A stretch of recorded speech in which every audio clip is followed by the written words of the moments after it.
Hello guys, tara luto tayo ng ginataang isda. So, yan nga pala yung mga ingredients natin. Yan, gata, bawang sibuyas, luya, pechay, at yung isda. So, tara, painit tayo ng kawali. Bago nga pala, ang technique ko dito ay magpiprito muna ako ng isda kasi gusto ko prito yung isda.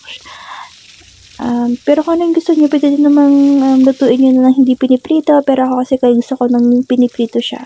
So, prito natin muna yung isda. Ayan, kapag okay na, pwede mo nang baliktarin. Ayan, pwede mo nang hanguin. Then, another prito ulit. Diba? Prito-prito lang. Okay, tapos na.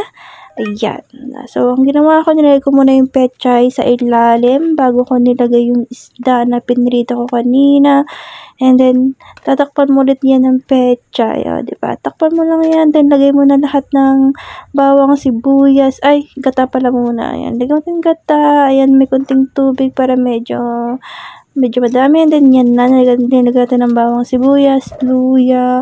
Then, konting pampalasa. Asin, paminta. Ayan. Hindi ko nga pala nalagyan ng ceiling green kasi wala pala ako, naubusan pala ako. So, ayan, takpan na natin. Then, 10 minutes, pagpapakulo, ganyan na siya. Halu-haluin mo lang. Ayan, tikman mo na lang, konting lasa, kung medyo okay na.